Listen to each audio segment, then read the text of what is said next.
মন্ত্রীকে ফোন দিয়েছেন শুনে রাগলেন বুবলি। হ্যালো ভিউয়ার্স, বিস্তারিত জানতে চ্যানেলটি সাবস্ক্রাইব করে সম্পূর্ণ ভিডিও দেখতে প্রিয় দর্শক, ঢাকাই সিনেমার চিত্রনায়িকা শবনম ইয়াসমিন বুবলি বজগিরি চলচ্চিত্রে অভিনয়ের মাধ্যমে বাংলাদেশের চলচ্চিত্র শিল্পে তার অভিষেক। এরপর ভক্ত অনুরাগীদের উপহার দিয়েছেন রংবাজ সুপার হিরো ক্যাপ্টেন খান এই সিনেমা। এদিকে মোহাম্মদ ইকবাল পরিচালিত রিভেঞ্জ সিনেমাতে জিয়াউর রহমানের বিপরীতে অভিনয় করেছেন। আসন্ন ঈদুল আজহারে প্রেক্ষাগৃহে মুক্তি পাবে সিনেমাটি মুক্তির উপলক্ষে রাজধানী একটি অভিজাত হোটেলের সংবাদ সম্মেলন অনুষ্ঠিত করা হয়। অনুষ্ঠানে উপস্থিত ছিলেন শবনম ইয়াসমিন বুবলি সহ অভিনয় শিল্পী এবং কলাকৌশলীরা। সংবাদ সম্মেলনে চলাকালীন সময় হঠাৎ এক সাংবাদিকের উপর ক্ষোভ প্রকাশ করেছেন এই অভিনেত্রীকে। প্রশ্ন করা হয়েছিল যে দেওয়ালের দেশ সিনেমা হলে প্রচার করার জন্য মন্ত্রীকে ফোন দিয়েছিলেন কৃতিপক্ষের সঙ্গে কথা বলতে হয়েছে এবং রিভেঞ্জ সিনেমার আবারও পরে মন্ত্রীকে ফোন দিতে হবে কিনা এমন অভিযোগে প্রেক্ষিতে রাগান্বিত হয়ে সাংবাদিককে সামনে ডেকে নিয়ে পাল্টা প্রশ্ন করেন। সাংবাদিকের উদ্দেশ্যে বলেন, কাদেরকে নিয়ে ফোন করা হয়েছে? উনি সবাইকে এখন কথা দিন, যদি এটা প্রমাণ আপনি না দিতে পারেন তাহলে এটার ক্ষেত্রে আমি কি ব্যবস্থা নেব? যে সিনেমা এতটাই প্রচন্ড প্রশংসনীয় একটি সিনেমা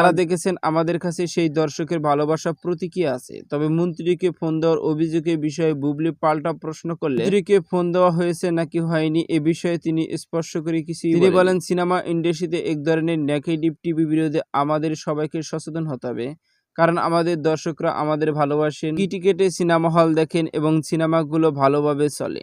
এমনইভাবে মন্তব্য রয়েছে শবনম বুবলির। তো সুপ্রিয় দর্শক, ভিডিওটি আপনার কাছে ভালো লাগলে একটা লাইক দেন।